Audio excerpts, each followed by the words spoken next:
On est heureux d'être ici et d'avoir cette occasion et merci pour les mots très gentils. On va évidemment transmettre toutes ces salutations à notre personnel sur le terrain. Le conflit syrien est en train d'entrer sa 8e année. C'est le conflit le plus grave qui nous a préoccupés, occupés depuis très longtemps. Et puis si vous regardez un tout petit peu les chiffres, c'est tout simplement effrayant. C'est 400 000 personnes qui ont été tuées, 1,5 million de personnes blessées. Il y a 5,6 millions de déplacés internes. Et puis souvent, ces personnes ont été déplacées plusieurs fois, pas juste une fois, et puis plus de 6 millions de réfugiés. Et puis, le problème aujourd'hui, c'est qu'on sait, on entend ces chiffres, on regarde ce conflit à la télévision, on sait exactement ce qui se passe. Mais derrière ces chiffres, il y a des destins individuels absolument tragiques. Et puis, juste lors de ma dernière visite en Syrie, j'ai parlé avec une femme dans un camp de déplacés. Et puis, elle n'a pas eu de nouvelles de son mari depuis 2 ans. Il a été arrêté. Elle n'a pas eu de nouvelles de son mari depuis 2 ans. Elle avait 3 enfants. Et puis, elle m'a dit, moi, je peux accepter le fait que le futur, pour moi, en quelque sorte, il n'y a plus tellement de futur. Ça, je peux accepter. Ce que je ne peux pas accepter, c'est que il n'y a pas de futur pour mes enfants. Ils ne peuvent pas aller à l'école, ils n'ont pas d'espoir, je n'ai pas d'espoir pour eux, qu'ils ont un meilleur futur. Et ça, c'est tout simplement pour illustrer que derrière ces chiffres, il y a des destins individuels absolument tragiques qu'on ne doit pas oublier.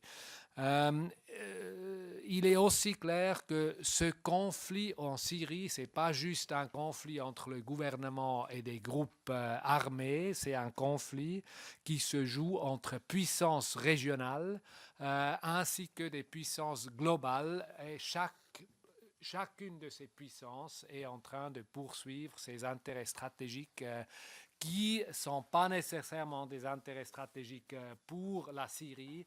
Et puis c'est souvent en dépense, c'est toujours en fait en dépense de la population civile qui souffre une souffrance absolument imaginable depuis des années en Syrie. Maintenant, si on regarde un tout petit peu les situations individuelles, aujourd'hui, tous les yeux sont braqués sur la Ghouta orientale. Mais en effet, la Ghouta orientale, c'est juste un des foyers de conflit d'aujourd'hui. On a aussi une situation extrêmement difficile à Afrin, où il y a des dizaines de milliers de personnes qui ont été déplacées depuis le 20 janvier, depuis le début de cette offensive turque. On a eu nous-mêmes une équipe sur place le 1er mars pour constater la situation de cette population civile, de ces déplacés qui par ailleurs, comme dans beaucoup d'autres zones, manque de tout. On a pu acheminer de l'assistance pour ces populations sous des conditions de nouveau difficiles. Il fallait des semaines de négociations pour monter cette opération d'assistance. On a une situation qui reste très difficile dans le nord-est du pays, dans les zones qui étaient dites, soi-disant, libérées de l'État islamique. Il y a encore des centaines de milliers de personnes qui restent déplacées, qui vivent dans des conditions effroyables. Et tous ceux qui ont commencé à retourner à Raqqa sont en face d'une situation difficile en termes de destruction de Raqqa, la présence d'engins explosifs qui rend la vie ou la reprise de la vie à Raqqa extrêmement difficile. Dans la Ghouta orientale, évidemment, c'est ça qui nous préoccupe pour l'instant énormément. On a eu à 2 reprises la semaine passée des équipes sur place qui ont travaillé avec nos partenaires du Croissant Rouge syrien.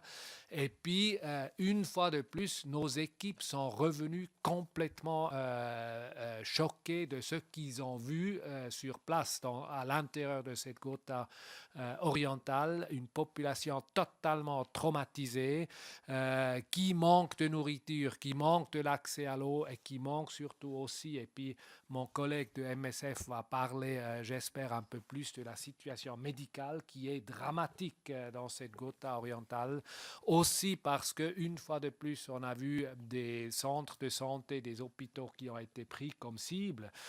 Donc vraiment une situation extrêmement grave avec des femmes et des enfants qui n'avaient pas vu la lumière de jour depuis 15 ou même 20 jours parce qu'ils se sont cachés dans les sous-sols pour chercher, pour être à l'abri de des bombardements. Peut-être quelques mots sur l'accès humanitaire. L'accès humanitaire reste évidemment un défi entier dans ce Syrie depuis le début du conflit, depuis 2011.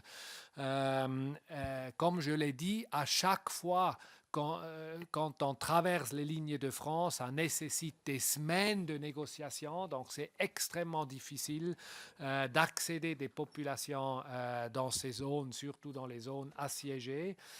Et malgré ça, en 2017, nous, ensemble avec nos collègues du Croissant Rouge syrien, on a traversé ces lignes de front 51 fois.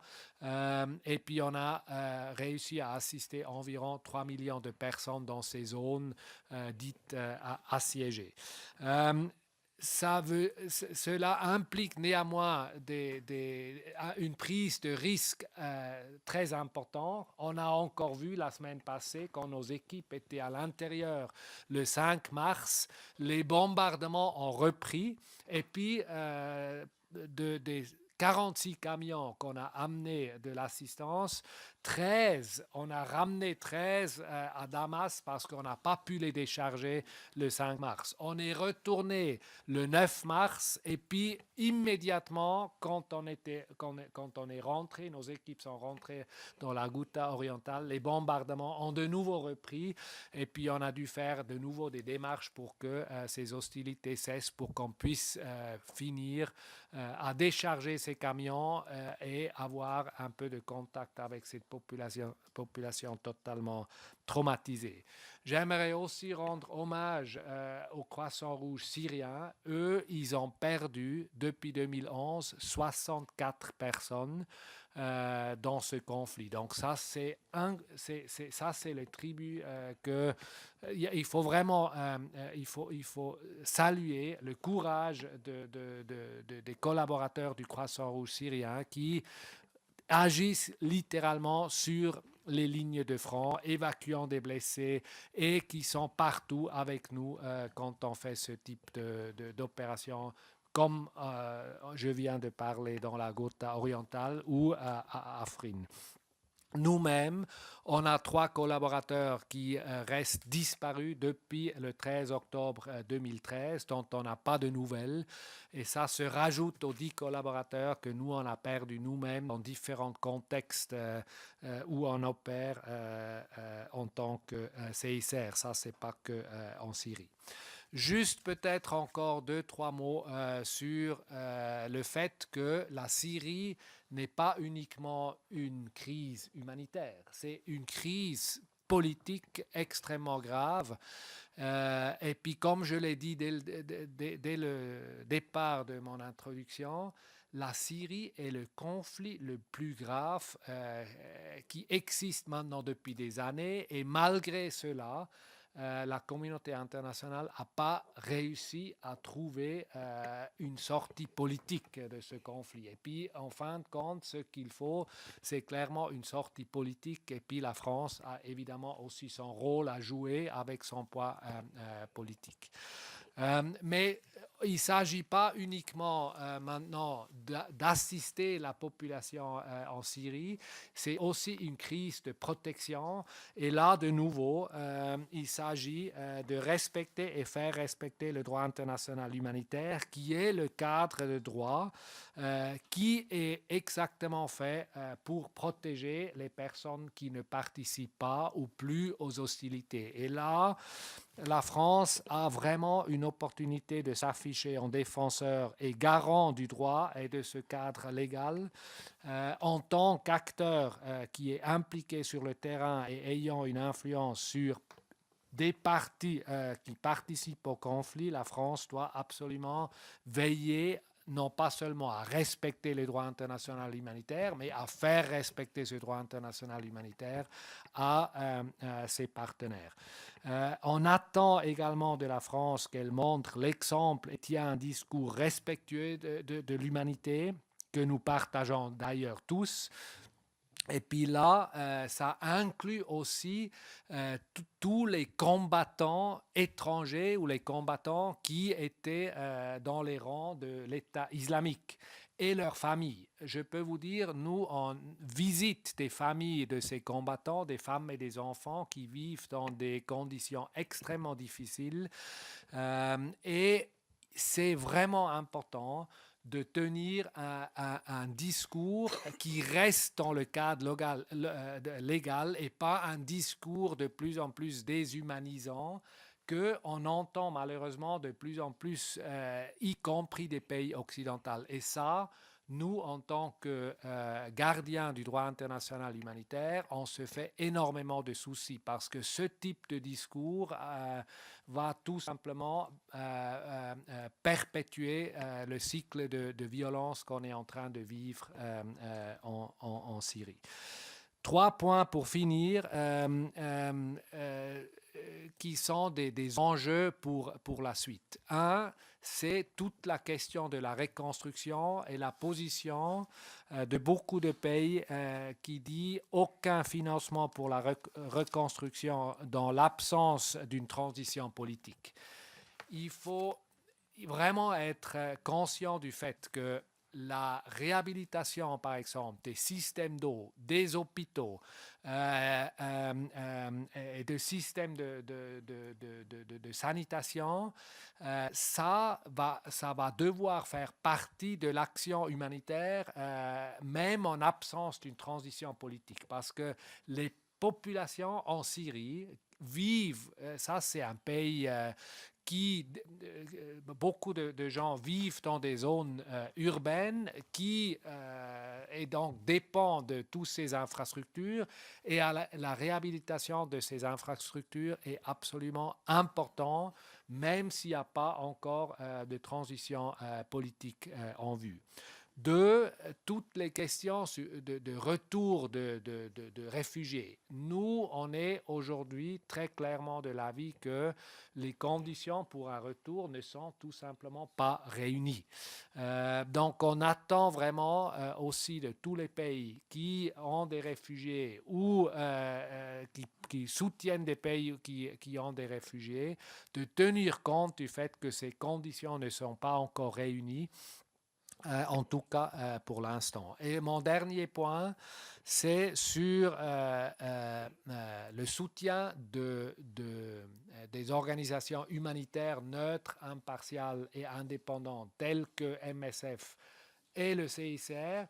Il est vraiment important de maintenir ce soutien, et je parle maintenant pas uniquement de soutien financier, je parle d'un soutien de l'action neutre, impartiale et indépendante, parce que c'est ce type d'action qui vous permet aussi à vous d'atteindre des populations sur tous les côtés d'un conflit. Et puis, je mets en gage contre une tendance à politiser davantage et de plus en plus aussi l'aide humanitaire. Ça, c'est vraiment une tendance qui est dangereuse.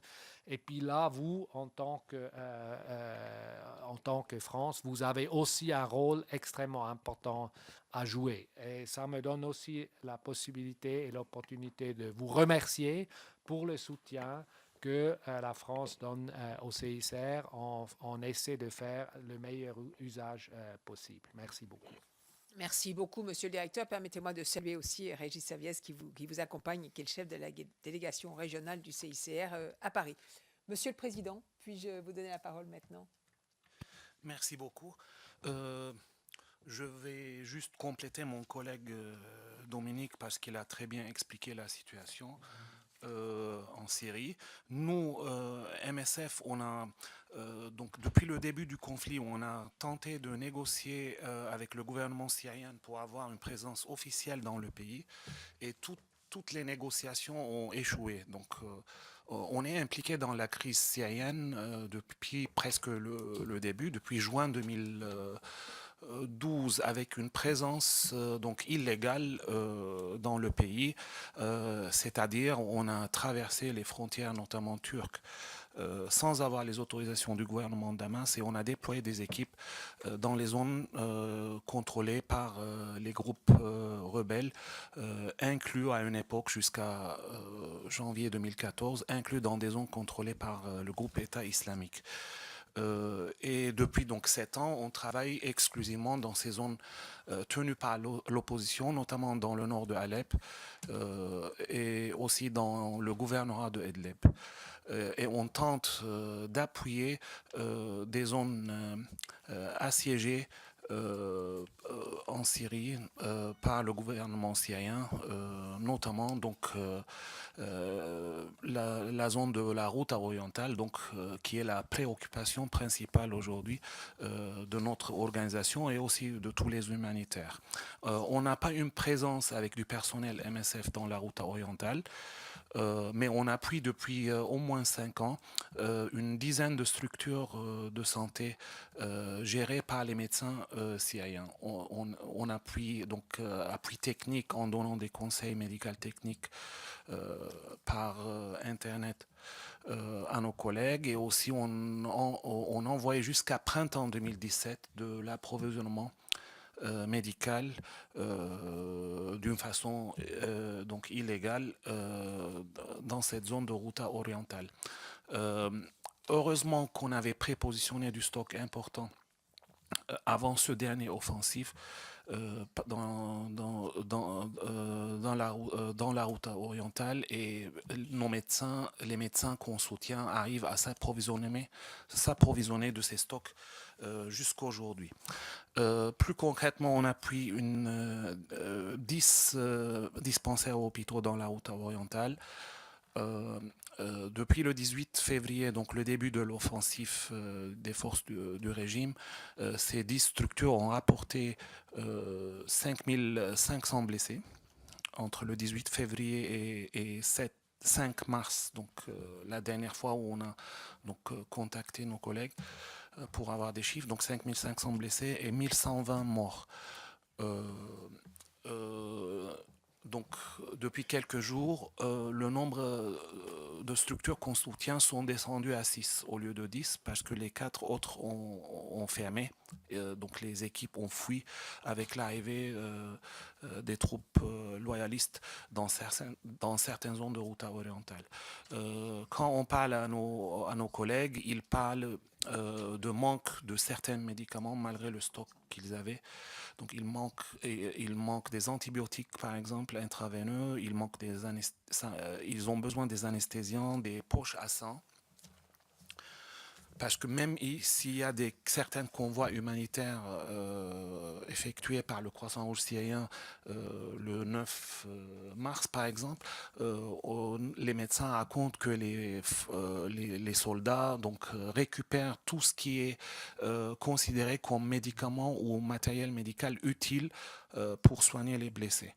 Donc il y a beaucoup de difficultés, manque de ressources humaines aussi parce que le nombre de patients qui arrivent massivement sur les structures de santé sont tellement importants que le peu de médecins et infirmiers qui restent n'arrivent pas à soigner tout le monde. Donc beaucoup meurent parce qu'ils n'ont pas pu avoir accès aux soins. Voilà, dans la route orientale, pour moi, c'est le même scénario qui se reproduit depuis le début de ce conflit. Des bons exemples comme Madaya, comme Daraya, à Damas, Alep-Est, à Raqqa, là-bas, bien sûr, la ville avait été assiégée et détruite par une autre coalition menée par les États-Unis. Donc le même scénario se reproduit, le même scénario de crimes de guerre se reproduisent.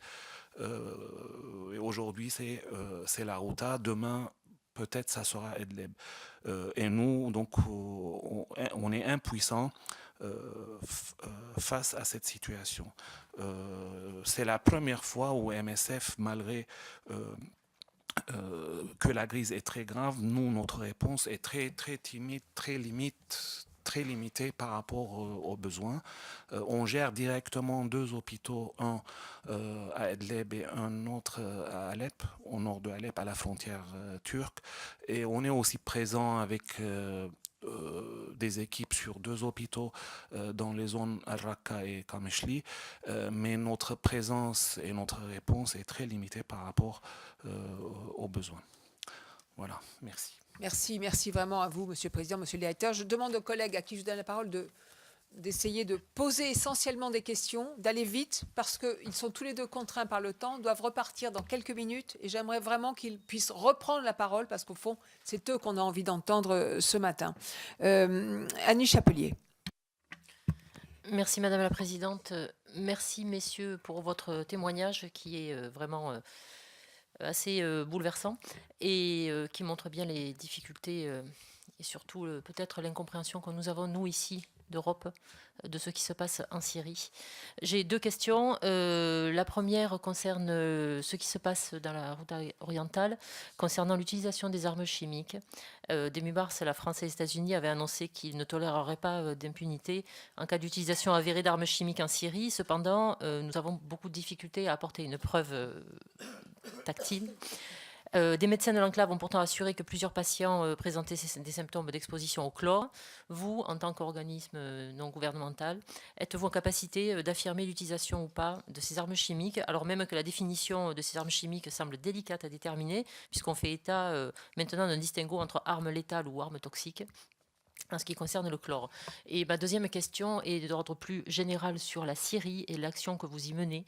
Et je souhaiterais aborder le sujet qui fait suite à un reportage qu'avait mené Manon Loiseau, qui s'appelle « Le cri étouffé sur le viol en Syrie ». Je sais qu'à Médecins sans frontières, vous avez des cellules désormais qui viennent en aide aux femmes victimes de violences, de guerre. Et en Syrie, cette guerre est également une guerre menée contre les femmes avec le viol comme arme de guerre. Le régime torture des femmes, les viole, et lorsqu'elles sortent de prison, elles ont une double peine puisqu'elles se retrouvent exclues. Et c'est une façon d'atteindre des familles, car c'est l'honneur qui est bafoué, en plus de ces femmes qui sont violées. Et je voulais savoir comment vous arrivez, si vous prenez en charge justement, à travers ces cellules spécialisées que vous avez de par le monde, ces femmes qui sont violées sur ces territoires. Merci beaucoup, Valérie Boyer. Madame la Présidente, j'aurais plein de questions à vous poser sur cette situation. Moi, je voudrais simplement vous en poser quelques-unes. La première, est-ce que vous confirmez, d'après ce que vous voyez, la situation de génocide dont sont victimes certaines populations, à savoir les yézidis, comme d'ailleurs les États-Unis, le Parlement européen et l'ONU l'ont dit les concernant, et une partie des chrétiens d'Orient. Le viol, effectivement, ne concerne pas que le régime syrien, puisque les esclaves sexuels, malheureusement, on en a vu des images. Il paraît qu'il y aurait 30 000 enfants nés de ces situations où ces personnes, où ces femmes étaient captives par l'État, l'organisation État islamique. Qu'en est-il? Qu'est-il possible de faire? Et enfin, concrètement, moi, à titre personnel, je suis en contact avec Élise Bogossian et avec Élise Kerr. Je ne sais pas si vous avez des relations avec cette association humanitaire que vous devez connaître. Mais je voudrais savoir si, à votre avis, il est possible de faire, comme j'ai pu le lire, ce que font les Allemands en Allemagne, c'est-à-dire des programmes le terme est impropre, de réparation de ces femmes pour qu'elles puissent revenir. Parce que la question qui se pose, ça fait 8 ans maintenant que ce conflit se déroule. l'État islamique n'est plus, l'organisation État islamique, c'est plus la question. La question, c'est comment finir avec cette guerre civile. Quelles vont être les réconciliations possibles? Vous avez dit tout à l'heure que les conditions de retour n'étaient pas possibles. Moi, j'ai vu plusieurs reportages où les gens disaient, et notamment les chrétiens, qui disaient, moi, je peux pas revenir parce que c'est mon voisin qui a pris ma maison, c'est mon voisin qui m'a dénoncé, c'est mon voisin qui a tué mon frère, etc. Donc le retour est extrêmement compliqué pour ces populations. Donc je ne sais pas si pour les chrétiens on peut dire un génocide, mais en tout cas un ethnicide, puisque le nombre diminue de façon dramatique et la diversité culturelle dans cette zone, eh bien, elle est de moins en moins réelle. Et enfin, sur cette réconciliation et sur l'issue du conflit, parce qu'il y en aura bien une, comment comment vous pouvez envisager les choses pour votre intervention et pour vos interventions humanitaires? Et à votre avis, comment faire vis-à-vis de ces personnes qui croupissent actuellement dans les camps et qui ne peuvent pas revenir? Et enfin, moi, je voudrais vous poser la situation, parce que j'ai été en contact avec plusieurs organisations humanitaires, sur la situation des femmes dans les camps. Beaucoup se prostituent. Il paraît que pratiquement toutes les familles chrétiennes connaissent ce problème. Les hommes ne sont plus là, soit ils sont morts, soit ils ont disparu. Et ce qui se passe dans les camps de réfugiés rajoute du drame au drame. Tout à l'heure, il y avait un témoignage d'une maman qui disait « Moi, j'ai pas d'avenir, mais mes enfants n'en ont pas ». Comment on peut faire pour que ces personnes aient un avenir?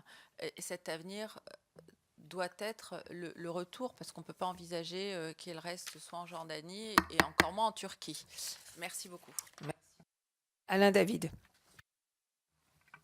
Madame la Présidente, Monsieur le Président, Monsieur le Directeur, merci pour vos éclairages sur les actions de vos organismes en Syrie. Mais avez-vous des informations complémentaires sur ce qui se passe à Arlim, d'une part, et dans la Ghouta, d'autre part? En effet, l'actualité y semble particulièrement tendue, comme trop souvent, les populations civiles sont les premières concernées par une intensification des combats. Est-il exact que les populations civiles soient finalement les plus ciblées et que les belligérances, en particulier, visent particulièrement la destruction en priorité des hôpitaux, des services médicaux, de façon à décourager les populations et à les inciter justement à fuir, mais fuir vers où, sachant qu'ils n'ont quasiment pas d'alternative? Merci beaucoup. Nicole Lepé.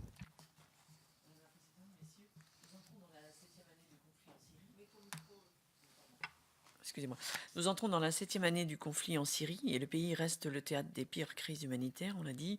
Le non-respect de la trêve humanitaire récemment décrétée, le ciblage du personnel et des installations médicales par le régime syrien rendent la situation extrêmement complexe pour l'intervention humanitaire. Et cela malgré même la grande exigence des organisations que vous dirigez. Face à cette situation, de nombreuses questions viennent à l'esprit, j'en ai 3. Comment se déroule la coopération internationale avec les autres ONG et entre MSF, on va dire, la CICR et l'ONU? La mise en place d'un véritable couloir humanitaire efficace et pérenne est-il envisageable et réaliste à court terme? Et en 3, combien de temps faudra-t-il pour reconstruire un système de santé efficace en Syrie comme il l'était avant-guerre? Merci beaucoup. Monica Michel. Merci Madame la Présidente. Merci messieurs pour cet exposé vraiment glaçant et à peine supportable. Moi j'aurais 2 questions. Tout d'abord, concernant la Ghouta orientale, l'offensive armée, la Ghouta où vivent 400 000 personnes, l'offensive armée est parvenue à morceler ce territoire qui est tenu par divers rebelles, dont certains ont commencé à négocier la sortie de blessés et de civils. Pouvez-vous nous parler de cette évacuation des civils, comment elle se déroule, dans quelles conditions, avec quel traitement pour la population? Et ma deuxième question porte sur la région d'Afrin, qui est actuellement encerclée par les troupes turques et ses affiliés suite à leur offensive sur toute la bande frontalière. C'est une zone qui redevient instable et la population cherche à fuir pour échapper au combat, naturellement. Cependant, comme la frontière est tenue par l'armée turque, pouvez-vous nous dire quelles sont, de ce fait, les zones de repli pour les réfugiés et également s'il n'y a pas un risque d'instabilité supplémentaire si le déplacement de population se fait vers l'Irak. Merci. Merci beaucoup, Valérie Thomas. Merci pour votre information. Je voudrais vous poser quelques questions. A-t-on une idée du nombre de blessés depuis le début du conflit et avez-vous des données fiables à ce sujet? Pour ces blessés de guerre que vos équipes prennent en charge, pourriez-vous nous renseigner sur le type de traumatisme ainsi que sur les causes, les blessures par balle, intoxication au gaz ou blessures par explosion? Et ces blessures permettent-elles de déterminer le camp des auteurs, armés pro-Assad, l'opposition ou les groupes terroristes? Enfin, je souhaite avoir votre opinion quant à l'implication de l'armée russe dans le conflit. Et au travers de deux questions, est-ce que vous avez constaté des atteintes commises par des belligérants de cette armée? Et si oui, que répondez-vous à ceux qui qualifient ces atteintes de crimes de guerre? Merci beaucoup. Et enfin, Jean-François Mbaye. Oui, merci Madame la Présidente. Merci pour cet exposé. Alors moi, ma question est toute simple, hein. Elle porte sur ce qui se passe actuellement à Afrin. En tout cas dans cette zone-là, on sait que ça marque une nouvelle étape dans le conflit syrien et que contre tout respect des règles internationales, l'armée turque a attaqué le canton d'Afrin en Syrie. La raison, elle est simple, je pense que c'est la consolidation du nord de la Syrie, mais au-delà de l'aspect humanitaire que vous avez parfaitement relaté, moi j'aimerais vous entendre aujourd'hui sur la situation de ces nombreux journalistes, de ces nombreux opposants qui sont encore opprimés. Est-ce que vous en savez plus? Est-ce que vous pouvez nous en dire plus? Et une deuxième question, l'ancien président de la République, François Hollande, avait affirmé récemment que la Turquie et la Russie avaient planifié un partage de la Syrie. Est-ce que vous pensez que si cela est avéré, est-ce que ça ne remettrait pas en cause, vu que la Russie est un partenaire de l'Occident, est-ce que ça ne remettrait pas en cause la coalition entre la Syrie et l'Irak? Merci beaucoup à l'ensemble des collègues. J'associe Jean-Paul Lecoq, qui ne peut pas être là parce qu'il est en audition à côté, aux questions qui ont été posées, et en particulier sur Afrin. Je disais hier dans l'hémicycle combien l'inquiétude de notre Assemblée était grande sur la situation à Afrin. Je ne sais pas si nous allons... voilà, la ville est encerclée. Il y a dedans 350 000 habitants. Et nous avons une immense inquiétude, au fond, de ce qui peut se dérouler sur le terrain, y compris sur les populations civiles. Donc j'aimerais bien aussi joindre ma voix à ceux qui ont dit leurs inquiétudes. Monsieur le directeur, peut-être en premier, et Monsieur le Président ensuite, si ça vous va comme ça. Okay. Merci. Très bien, merci beaucoup pour toutes ces questions. Je commence avec les questions de Madame Chaplier sur la Ghouta orientale et les armes chimiques, qui est d'ailleurs revenue à plusieurs reprises. Nous, on n'a pas de moyens, très honnêtement, d'affirmer ou de nier l'utilisation de ces armes chimiques. Donc, on a en gros les mêmes informations comme vous. On partage totalement les inquiétudes, mais on n'a pas nous-mêmes la possibilité d'affirmer ou on ne peut pas apporter des preuves de l'utilisation d'armes chimiques.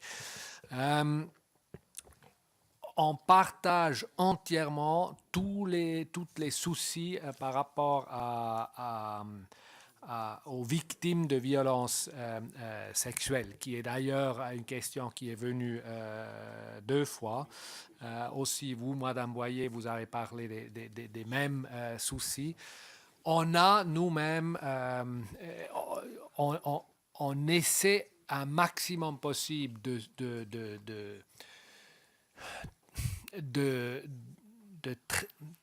répondre à ce type de violence terrible.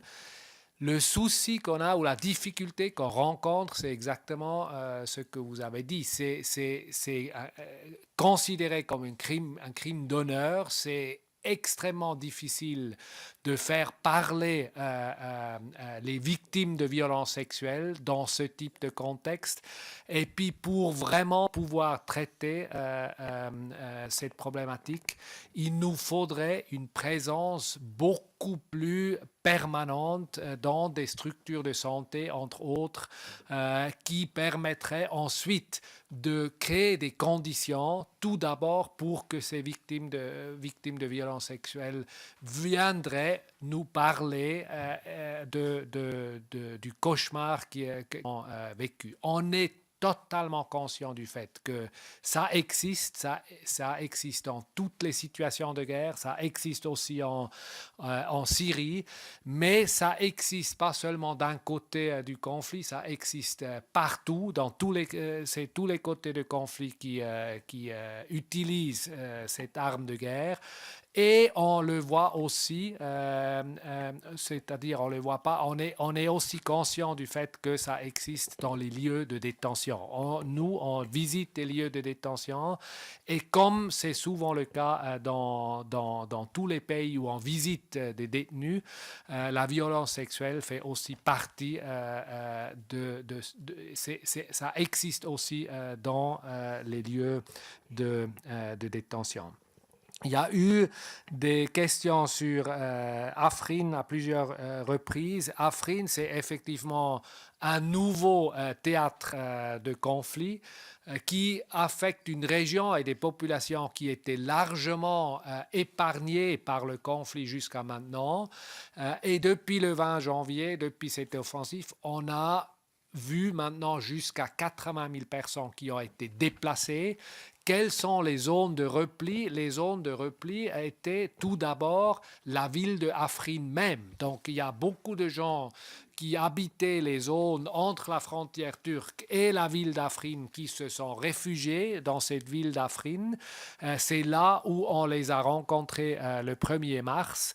Le problème, c'est maintenant, ou la question, c'est maintenant, qu'est-ce qui va se passer avec ces populations, tandis que la ville de Afrin même est encerclée et le conflit a lieu aux alentours et à l'intérieur de cette ville. Donc, effectivement, la question est entière. Quelles sont les prochaines zones de repli? Et puis, ce qui est probable, c'est exactement ce qu'on a vu dans d'autres villes, y compris toutes les villes qui ont été mentionnées, Raqqa et autres.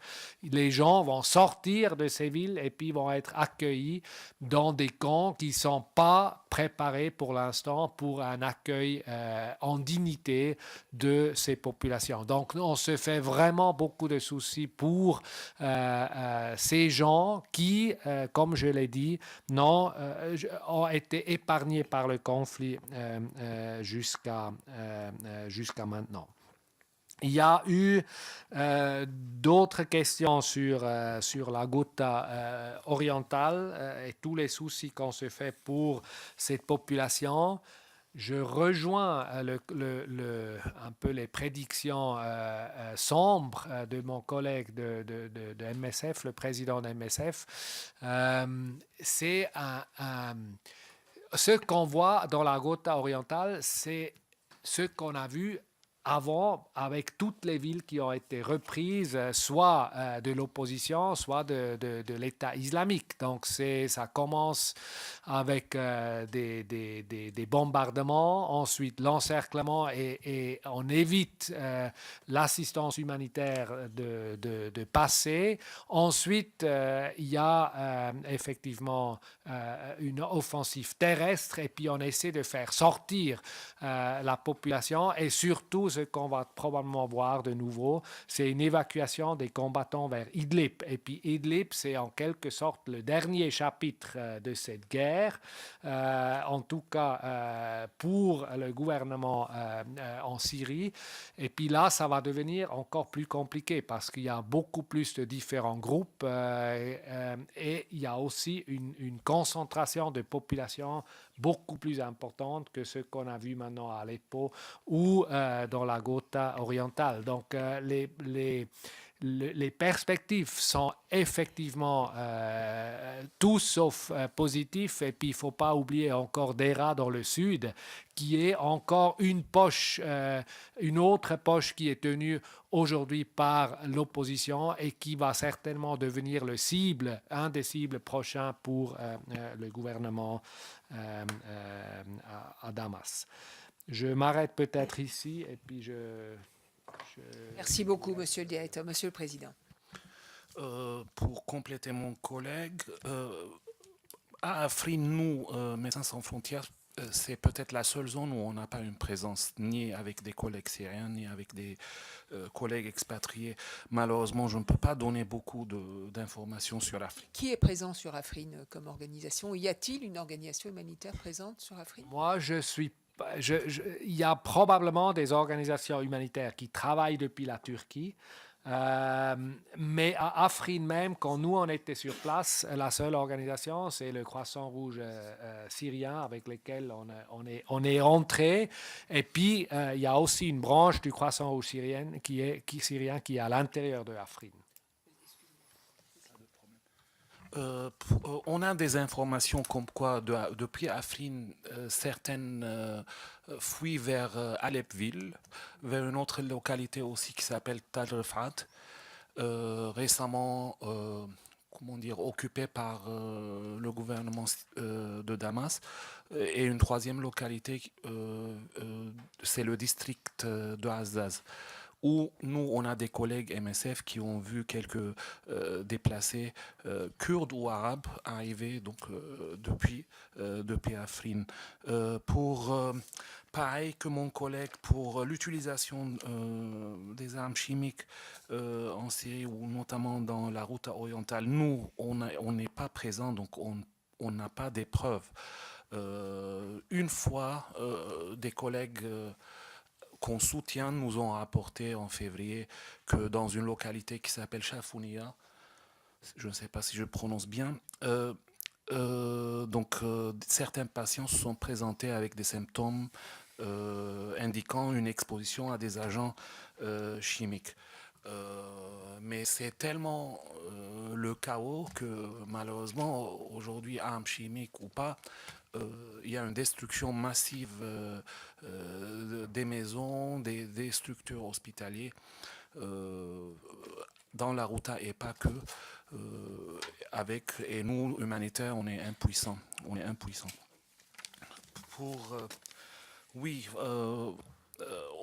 Pour les types de patients qu'on soigne,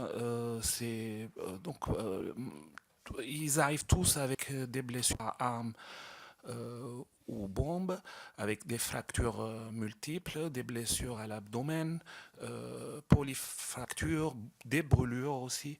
D'ailleurs, au nord de Idlib, notre hôpital est le seul hôpital qui prend en charge les brûlés. Pas nécessairement victimes de violences, mais tout brûlés suite à des incidents domestiques. Oui, nous aussi, on a pris en charge, pas un nombre significatif, mais on a pris en charge des victimes de violences sexuelles. Je confirme ce que mon collègue rapporte. On a reçu des prisonniers de guerre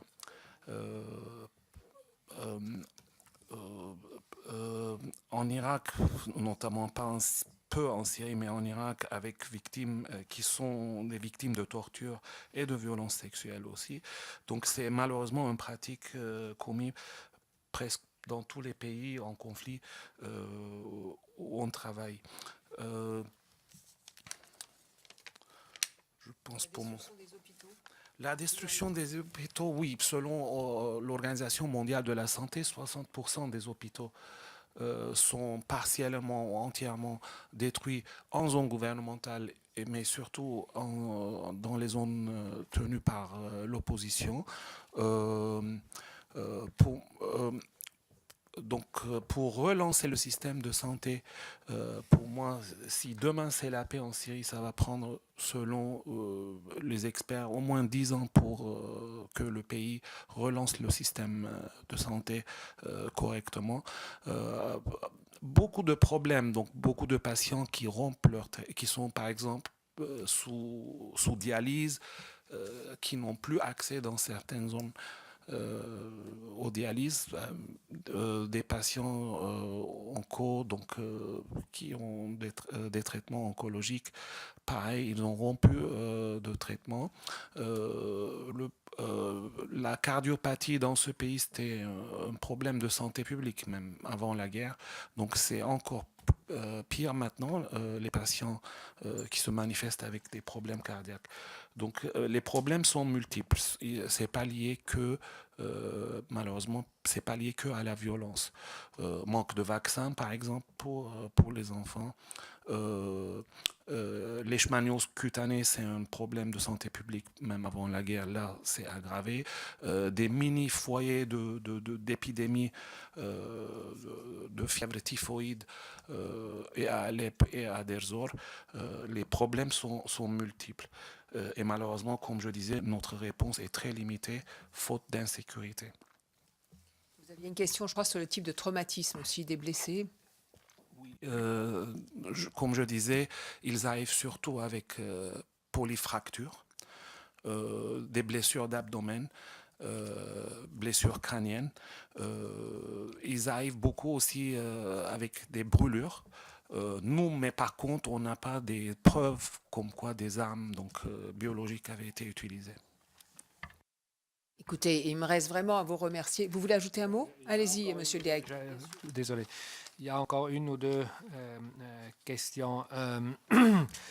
De nouveau, par rapport au type de blessure. Une chose qui est extrêmement claire, c'est qu'il y a des blessures physiques, mais il y a des blessures mentales et psychologiques qui sont juste incroyablement difficiles à déjà voir et puis à traiter. Et puis, je dois aussi dire, nous, en tant qu'humanitaires, ça fait que depuis peut-être une dizaine d'années, on commence à réaliser à quel point c'est peut-être des blessures qui sont encore beaucoup plus difficiles et qui durent beaucoup plus longtemps que les blessures physiques. Donc là, il y a vraiment une population qui est totalement traumatisée et puis qui va avoir...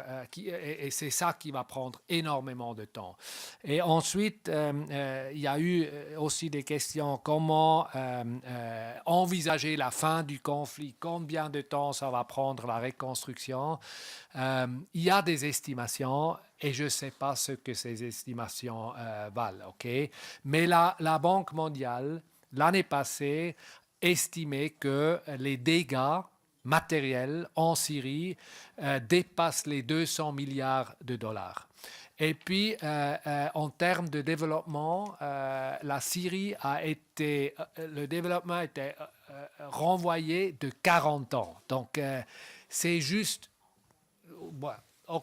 30 ou 40. C'est juste. Donc, la reconstruction, ça va prendre des décennies. Ça va sans dire. Maintenant, ce qui est vraiment important, et c'est sur ça que nous, on travaille, c'est pas seulement de finir ce conflit, c'est aussi la manière dont ce conflit est fini. Et puis là, on travaille par exemple justement sur le traitement humain et les conditions humaines de détention. On travaille sur la question des disparus.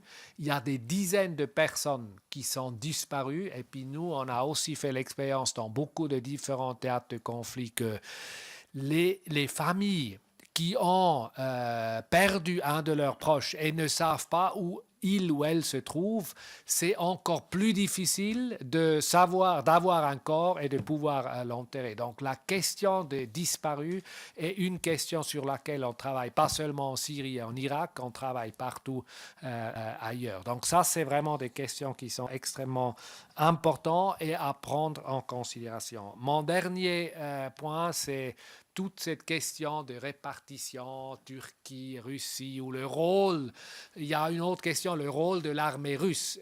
Le problème aujourd'hui, ou le fait est que ce n'est pas que l'armée russe qui est présente en Syrie. Il y a une trentaine d'États qui sont soit directement, soit indirectement présents sur ce territoire syrien. Et puis, j'aimerais juste aussi dire, il faut bien sûr, ce qui se passe aujourd'hui dans la Ghouta orientale est terrible, mais si vous regardez la destruction, et mon collègue l'a aussi dit, à Raqqa, si vous regardez la destruction à Mossoul oriental, c'est pas que il n'y a pas que des situations qui sont causées par le gouvernement et l'armée russe, il y a aussi toute une série de situations qui sont le résultat de la présence absolument incroyable de tous ces États, soit directement, soit indirectement. Et ça c'est aussi une des raisons pourquoi l'issue politique est tellement difficile à trouver, parce que déjà les pouvoirs régionaux qui agissent en Syrie sont diamétralement opposés dans leurs intérêts stratégiques. Donc, est-ce qu'il y aura répartition ou pas? Ça, c'est vraiment pas pour moi à dire. Une chose qui est claire, c'est que la Syrie reste aujourd'hui la mère de toutes les batailles, la mère de toutes les guerres, où il y a toutes les puissances régionales et internationales qui sont présentes, pas que pour la Syrie et les intérêts stratégiques en Syrie, mais pour les intérêts stratégiques qui vont loin au-delà de la Syrie et même loin au-delà de la région du Moyen-Orient propre. Merci vraiment beaucoup à vous deux. Merci, Monsieur le Président, Monsieur le Directeur, pour nous avoir décrit la réalité, au fond, de la situation militaire. Merci aussi pour nous avoir décrit à l'instant, Monsieur le Directeur, la complexité de la situation que cette commission des affaires étrangères connaît, mais qui est une complicité terrifiante avec des acteurs régionaux opposés, fondamentalement opposés. Et or, nous savons que si nous ne sommes pas en capacité de mettre et les acteurs internationaux et les acteurs et les puissances régionales autour de la table, il n'y aura pas d'accord viable et durable définitif en Syrie. Et donc, nous savons que là aussi, nous avons une obligation politique à agir. En tous les cas, vraiment... un grand merci du fond du cœur et toute notre reconnaissance. Merci beaucoup.